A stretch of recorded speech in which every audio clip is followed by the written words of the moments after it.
Hi everyone, I welcome you all to An Academy, and here we have with us Smriti, and she is from the department of IIT Delhi Applied Mechanics, and she'll be discussing her experience of the counseling and the exam that IIT Delhi takes for the admission from Applied Mechanics department. And the most important thing is that most of the students are mostly more interested about the placement sessions that are happening in IIT Delhi, and people are mostly confused कि whether मेरा selection होगा या placement होगा या नहीं होगा. So here she is. She's placed in General Electric with 12.5 package, which is smart enough and good enough package. So she'll be discussing her experience, and हम point wise point जाएंगे. First of all, Smriti, all the students would like to know your scorecard of GATE examination, and उसके बाद कौन कौन सा written paper हुआ था IIT Delhi के admission में, and the procedure जो आपने follow किया at the time of taking. जो COAP में हम ID बनाते हैं, उसके बाद जो counseling होती है, वो सारा experience please share करेंगे आप. Thank you. Yeah. Okay. Hello. Yes. My scorecard was, I'll tell. My rank was 1290, 1290. और मेरा स्कोर था 753 और मार्क्स 71.64. और हमारी काउंसलिंग एक ही पोर्टल में होती है COAP के थ्रू, और IIT दिल्ली में एक रिटन टेस्ट हुआ था. उन्होंने खुद कॉल किया था, तो फिर रिटन टेस्ट के हिसाब से और गेट स्कोर आई थिंक मिला के फिर उन्होंने डिसाइड किया, और वो रिजल्ट भी डायरेक्ट पोर्टल पे आया था. Okay. So third written. Round में मिला था मुझे. ओके, थर्ड राउंड में आपको स्मृति मिला था. प्लीज गेट बंद कर देना फोन. तो उसमें रिटन एग्जाम का एक्सपीरियंस जानना है आपका कि कैसा क्या रहा रिटन एग्जाम में, कैसा क्वेश्चन आया था, कितना टफ था, कितना इजी था. रिटन एग्जाम एक्चुअली MCQ ही था और सिर्फ रिटन हुआ था, कुछ एक्स्ट्रा इंटरव्यू नहीं हुआ था, और उसमें सारे मैकेनिक्स के क्वेश्चन थे सारे, और कुछ कुछ इजी लेवल थे, कुछ बहुत ही ज्यादा कंसेप्चुअल भी थे, तो लेवल ठीक था. ओके, तो अगर मतलब मैं कि मैकेनिक्स की बात करूँ तो गेट से थोड़ा ऊपर लेवल था और सारा मैकेनिक्स था. ओके, मतलब अप्लाइड मैकेनिक्स डिपार्टमेंट था, तो रिटन पेपर में सिर्फ मैकेनिक्स के क्वेश्चन आए थे. मैकेनिक्स ही थे, या जहाँ तक तो मुझे याद है मैकेनिक्स ही था. काफी स्मॉल पोर्शन दूसरे सब्जेक्ट से, पर मेजर मैकेनिक्स ही था. तो कितना हम मान सकते हैं अदर पोर्शन का, अदर पोर्शन का कितना हम मान सकते हैं? काफी कम, आई थिंक 70% मैकेनिक्स और 30 फिर दूसरे थे. ओके, तो स्मृति, नेक्स्ट क्वेश्चन इज दैट कि आपको क्या लगता है कि जो मैकेनिक्स हम लोग बीटेक में या गेट का एग्जाम देने के वक्त पढ़ते हैं, उसी से वो पेपर निकल जाएगा, या आपको लगता है अलग से कुछ पढ़ना पड़ेगा स्टूडेंट्स को? उसी से निकल जाएगा, बट आई थिंक कुछ बहुत ही बेसिक क्वेश्चन थे जिसमें हम अक्सर कंफ्यूज हो जाते हैं, तो वैसे क्वेश्चन थे, तो ट्रिकी क्वेश्चन थे.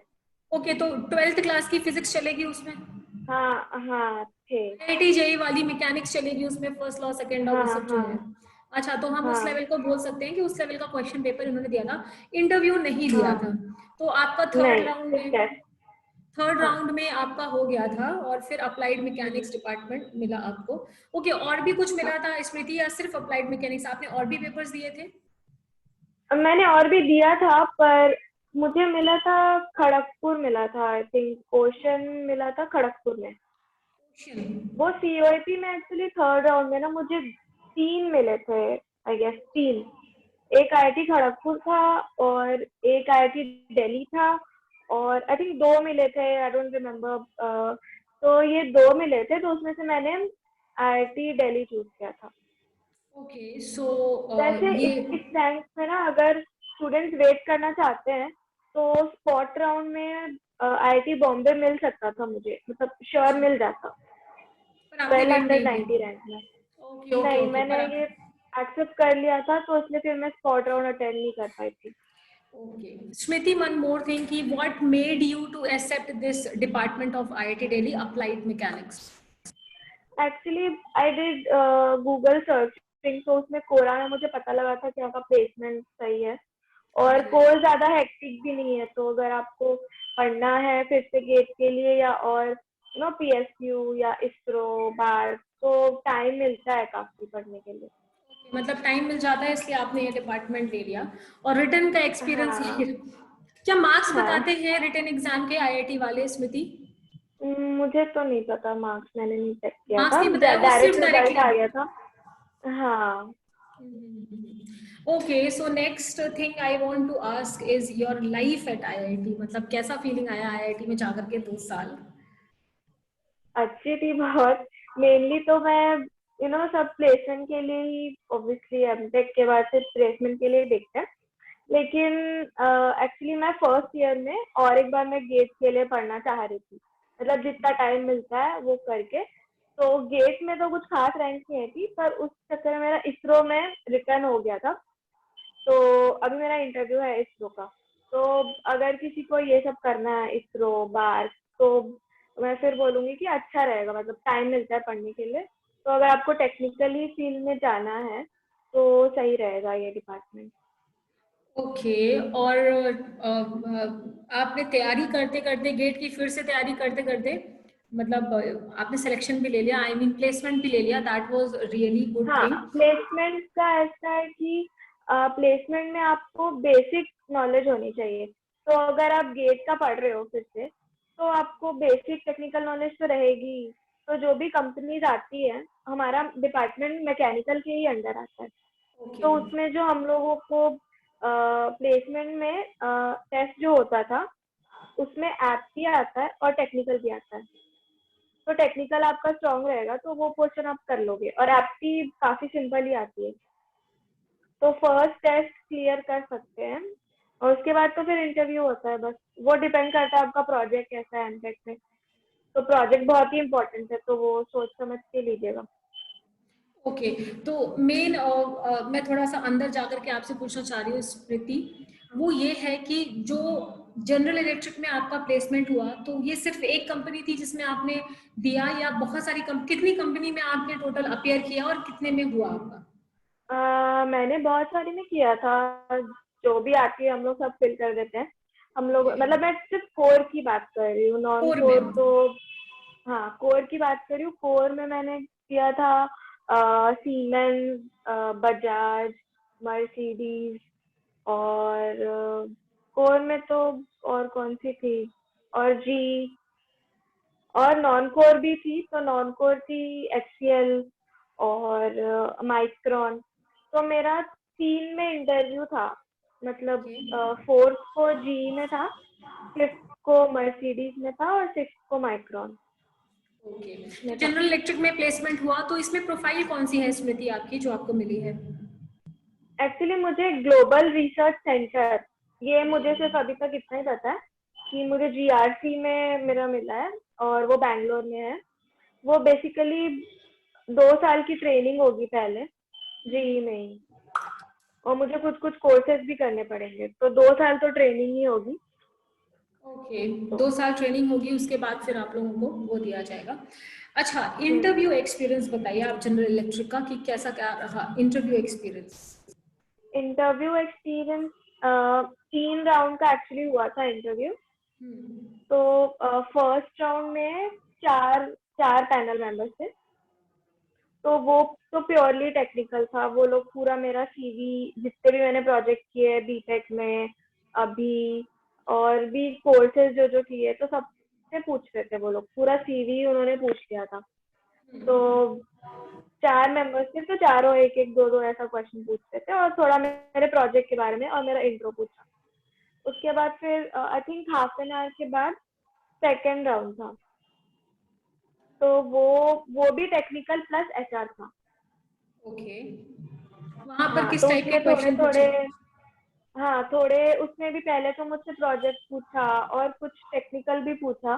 फिर वो एचआर में गए कि आपका क्या है गुड क्वालिटीज, बैड क्वालिटीज, और आपको क्यों जी ज्वाइन करना है, और जनरल क्वेश्चंस एचआर के वही पूछे। फिर थर्ड राउंड जस्ट एचआर था। ओके, तो उसमें एक ही मैम ले रही थी। सेकेंड राउंड में, सेकेंड इंटरव्यू में 2 पैनल मेंबर्स थे। थर्ड इंटरव्यू में सिर्फ एक ही मैम थी, तो वो पूरा एचआर था। तो वो बस ऐसे ही पूछा उन्होंने, हाउ वाज योर डे, और यू नो देखना चाह रहे होंगे शायद कि कैसा है थोड़ा mental state. Okay, so this was the interview experience. अच्छा, एक बात ये भी और मैं जानना चाहती हूँ कि जनरल इलेक्ट्रिक में आपके साथ और भी कितने स्टूडेंट्स प्लेस हुए थे?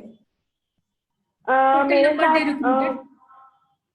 टोटल 4 हैं, ऑल 4 आर गर्ल्स, और one is from applied mechanics, me, one is from thermal, one is from design, and one is from energy studies. Energy department, या okay. So this was your. तो Smriti, finally मैं ये जानना चाहती हूँ कि जब आपने आईआईटी दिल्ली ज्वाइन किया होगा तो आपके मन में भी यही सवाल होगा, प्लेसमेंट होगा नहीं होगा, प्लेसमेंट होगा? Because most of the students का सवाल यही है कि आईआईटीज में प्लेसमेंट नहीं होता है। तो आप कैसे परस्यू करते हैं सवाल को कि इस चीज को कि आईआईटी में प्लेसमेंट होता है नहीं होता है? आपको क्या लगता है, मतलब अगर कोई आईआईटी आए तो उसका प्लेसमेंट होगा, या मतलब वो क्या फीलिंग लेकर के एडमिशन ले? हाँ, ये तो डिपेंड करता है। हमारे ब्रांच में भी अभी काफी सारों का हुआ है, पर काफी सारों का नहीं भी हुआ है। तो प्लेसमेंट का ऐसा है कि आप अपने तरफ से तैयारी करो और प्रोजेक्ट अच्छा लो फिर। और हाँ, अगर और आपको इंश्योर करना है कि हो, तो आप कोडिंग और ये सब में ज्यादा ध्यान दो। तो कोडिंग आप वगैरह? नॉन कोर में भी जा सकते हो। कोर में लिमिटेड ऑप्शंस है और कंपटीशन भी ज्यादा है, क्योंकि डिजाइन, थर्मल, अप्लाइड मैकेनिक्स और मतलब सारे मैकेनिकल के ही अंडर आ गए। तो कोर कंपनीज तो कम है और कंपटीशन ज्यादा है। नॉन कोर के लिए अगर थोड़ा ट्राई करोगे, मतलब कोडिंग ये सब आती है, तो नॉन कोर में भी जा सकते हो। ओके, नॉन कोर में भी जा सकते हैं। मतलब मुझे ऐसा लगता है कि अगर कोई आईआईटी दिल्ली बॉम्बे जा रहा है और चाह ले कि प्लेसमेंट चाहिए ही चाहिए तो वो ले लेगा, अपॉर्चुनिटीज बहुत ज्यादा हाँ, होती हैं। पर अपॉर्चुनिटीज है। इम्पोर्टेंट बात यह है कि अपॉर्चुनिटीज है। आप लोगों का जो प्लेसमेंट है वो लॉकडाउन में हुआ है। बहुत लोगों को ये लगता है लॉकडाउन की हाँ, वजह से प्लेसमेंट नहीं हुआ है, या उनका कोई, आप लोग का सब कुछ ऑनलाइन हुआ था, प्लेसमेंट सेशन सारा सब सब सब कुछ। चीज ऑनलाइन, सारा ऑनलाइन, फिर अभी भी चल रहा है, अभी भी हो अभी रहा भी है। चल रहा है और अभी भी हो रहा है, और सब कुछ ऑनलाइन ही हम्म। हुआ, तो पेपर भी ऑनलाइन हुआ, तो कहीं ना कहीं हेल्प ही मिल गई होगी। सारे ऑनलाइन ही हुए थे। नहीं, सारे एक्चुअली ऑनलाइन। कैमरा ऑन था। हाँ हाँ हाँ हाँ। अच्छा, कैमरा कैमरा ऑन ऑन होकर रहता के है होता है? रिटर्न। ओके ओके हाँ, ओके, रिटर्न कैमरा में ऑन कैमरा होकर के ऑन होता होता है तो तो that is a thing. But still lockdown में भी प्लेसमेंट आईआईटीज में हो रहा है, so one can at least have a hope कि if they are going to IITs तो उनका प्लेसमेंट हो जाएगा and they can. So Smriti, the last है। क्वेश्चन हाँ। वाज रियली हेल्पफुल कि आपने ये सारी चीजें बताई। मैं बस लास्ट में आपसे बोलना चाहती हूँ कि 2 years at IIT, what do you feel, what you were at that time and what you are now today? So was it worth to give 2 years to MTech? Because BTech के बाद mostly लोग bore हो जाते हैं, बोलते हैं कि यार अब नहीं पढ़ना है, ये सॉर्ट ऑफ एक सेंस होता है, अब पीएसयू में हो जाए। लेकिन वही होता है कि आपको लाइक 500 रैंक से लेके 1500 तक पीएसयूज में होना थोड़ा सा मुश्किल होता है, और फिर आईआईटी में आकर के नहीं, फिर से वही मुश्किल ही होता दो है। साल 2 साल देना बहुत हाँ, टफ लगता है लोगों को, फिर प्लेसमेंट होगा नहीं होगा वो एक और सवाल होता है। तो मतलब इसके बारे में आप क्या बोलोगे? अगर एमटेक कोई ले रहा है तो डेफिनेटली, मतलब पीएसयू में नहीं हुआ तो ही हम सोचते हैं एमटेक लेने का। तो अगर ले रहे हो तो ऐसा कुछ सीरियस बहुत ज्यादा नहीं पढ़ाई करनी पड़ती, लाइफ चिल्ली होती है। तो थोड़ा पढ़ते पढ़ते और एंजॉय करते करते वो हो जाते हैं 2 साल। और अगर बहुत प्लेसमेंट का बहुत अपॉर्चुनिटीज मिलता है, तो अगर आपने अच्छे से, मतलब मैं तो बोलूंगी कि कोडिंग ये सब में ध्यान देना है, मतलब तो चांसेस और बढ़ जाएंगे। और अगर आप टेक्निकल अच्छे से करोगे, एप्टी निकालोगे, तो हो जाएगा interview. I know it's tough, but हो सकता, मतलब अगर आपने ट्राई किया तो हो सकता है। और 2 साल ऐसा कुछ बहुत ज्यादा नहीं पढ़ना पड़ता, चिल्ली होती है लाइफ। लाइफ तो आईआईटी में चिल ही होती है, बहुत सारी चीजें, हाँ। एनवायरनमेंट भी वहाँ का बिल्कुल कूल टाइप का होता है। हाँ, सब। हाँ, सब आपको फैसिलिटीज मिलेगी, स्पोर्ट्स के लिए स्विमिंग पूल सब है। तो लाइफ चिल्ली होती है वहाँ, ऐसा कुछ बहुत हेक्टिक शेड्यूल भी नहीं होता, पढ़ाई भी कम ही होती है। अच्छा स्मृति, एक और सवाल है, क्या लॉकडाउन के समय में स्टाइपेंड रुकी थी? क्योंकि बहुत सारे लोगों का सवाल है स्टाइपेंड रुक गई, आईआईटी वाले स्टाइपेंड नहीं दे रहे। नहीं रुकी ना, आईआईटी दिल्ली में स्टाइपेंड नहीं रुकी? बिल्कुल भी नहीं रुकी। इनफैक्ट जिनका 7 से कम होता है उनका स्टॉप होती है, पर वो मिल जाती है। फिर वो वो एक बाद तरह में से अगर बढ़ा नहीं लेते हैं देते, तो इकट्ठा मिल वो जाती है, मिल। इकट्ठा मिल जाती है। हाँ, नहीं भी। हाँ, वो इकट्ठा मिल जाती है, वो ऐसा कुछ रोकते नहीं है स्टाइपेंड। रुकते नहीं है और स्टाइपेंड। स्टाइपेंड तो मिल रही थी हम लोगों को। सबको मिली है, जहां तक जितने भी लोगों से मैंने बात किया, तो लॉकडाउन में भी इतना अपनी इंडिया की सिचुएशन इतनी खराब हो गई थी, उसके बाद भी I think IIT Delhi, Bombay, Kanpur, Kharagpur, in IITs में 5 मेनली आईआईटीज में स्टाइपेंड नहीं रोकी गई है, and that was a really हाँ सही। Positive thing for all the students, क्योंकि फीस भी सबमिट करनी है। एंड हाँ स्मृति, फीस कितनी लगी टोटल, कितना मतलब एडमिशन लिया था उस समय कितनी लगी, फिर उसके बाद कितना? एडमिशन के टाइम आई थिंक 45,000 समथिंग थी। I am not sure actually, have to check. लेकिन अभी मैं देखूंगी तो मुझे 24,000 कुछ लगती है विद हॉस्टल विद पर हॉस्टल? सेमेस्टर। नहीं अभी लेकिन जैसे जिस मैंने सबमिट किया तो हम्म। 24,650 आई थिंक इतना किया है। वो पूरा सेमेस्टर का है, tuition fees and hostel, math का अलग से लगता है। लेकिन जब एडमिशन लिया था तब शायद इतना नहीं था, तब शायद ज्यादा है। जिस समय एडमिशन लिया था जिस टाइम पे, टोटल खर्चा कितना लगा था सबमिट करने का? सी 24 तो ये ऐसे ही हो गए, और उस टाइम हॉस्टल के कुछ एडवांस भी लेते हैं, और भी कुछ कुछ एडवांस लेते हैं। आई गेस 40-45 जहाँ तक मुझे याद आ रहा है मैंने दिया था। तो लगभग 80,000 के आसपास। फूडिंग इसमें एडेड है? फूडिंग फूडिंग अलग से वो काट लेते हैं, मतलब जो अकाउंट में, जिस अकाउंट में स्टाइपेंड आता है उसी से काट लेते हैं। नहीं, तो फूडिंग इतना नहीं लगता। मेरा फर्स्ट सेमेस्टर में 20,000 के आसपास लगा था फूडिंग पूरे सेमेस्टर का। और खाना तो अच्छा ही होता है, सब हेल्दी होता है, हाँ क्वालिटी तो अच्छी होती है। मैं अगर कंपेयर करूँ कि कितना स्टाइपेंड आता है और कितना फीस जाता है, तो उसका कंपैरिजन कुछ नहीं नहीं पता? नहीं, वो है, वो पॉजिटिव में रहेगा फिगर। पॉजिटिव में अगर रहेगा हम ना स्टाइप? स्टाइपेंड माइनस फीस करें, हाँ, तो तो पॉजिटिव पॉजिटिव में ही रहेगा। रहेगा। चलो, हाँ that was a really good thing. And in the last, if you want to say anything to all the students जो अभी काउंसलिंग करेंगे। और अच्छा, एक चीज और मैं आपसे जानना चाहती हूँ, आपके डिपार्टमेंट में मतलब कितने रैंक तक मिला है स्टूडेंट्स को, कितने रैंक तक आप ऐसा लगता है कि मिला है? आई थिंक 1800 समथिंग तक है। 1800 तक मिला है, और आई हाँ, थिंक और वो बहुत रिटर्न के कम बेसिस पे वाले भी हैं, बहुत कम वाले भी हैं, कितने रैंक 400 तक? 500 वाले भी हैं। अच्छा, 400 500 से लेकर 1800 तक हाँ चला गया और मिला है हाँ। स्टूडेंट्स को। और हाँ, और बहुत सारे ऐसे हैं जो फिर से पढ़ रहे थे, और काफी सारे लोग ऐसे हुए हैं जिनका अभी पीएसयू में हुआ है, और एक का दूसरे एक डीआरडीओ, मतलब ऐसे भी हैं। जिनका कहीं ना कहीं पीएसयूज में हो गया, कॉलेज में पढ़ते हाँ। पढ़ते ही हो गया। हाँ। Nice. So in the last, if you want to say anything, any good positive thing to all the viewers and those who are going to do the counseling of COAP और IITs की counseling जो लोग करने वाले हैं, और जिनको PSU नहीं मिलेगा या मिल जाएगा तो बहुत अच्छी बात है। ऑफ कोर्स कोई IIT नहीं आएगा, हम्म। लेकिन अगर नहीं मिलेगा तो किस तरीके से होप नहीं हारनी है और IITs में आकर के मेहनत करनी है और पहुंच जाना है। हाँ, वही कि अच्छे से काउंसलिंग करना है, और अगर रैंक एक आइडिया ले लेना गूगल से कि कैसा कितने कितने रैंक में क्या क्या है, और डोंट लूज होप, कुछ ना कुछ अच्छा मिल ही जाएगा। और अगर आईआईटी मिलती है तो बॉम्बे, दिल्ली और मद्रास, ये 3 में से प्रेफर करो, खड़गपुर भी। तो ब्रांचेस देख लीजिएगा कि ये ब्रांच कैसी है, और अगर आप पूछ सकते हैं कि सीनियर से कि कैसा है उस कॉलेज का ये पर्टिकुलर ब्रांच, तो सब पूछ पूछ के सब डिसाइड करके ही लेने को एडवाइस करूंगी मैं। और अगर आपको टेक्निकल फील्ड में इंटरेस्ट है तो पढ़ते रहना, कुछ ना कुछ तो निकल जाएगा। टाइम मिल जाता है। हाँ। Okay, thank you so much, Smriti, for giving your this time to welcome. all of us. Thank you so much.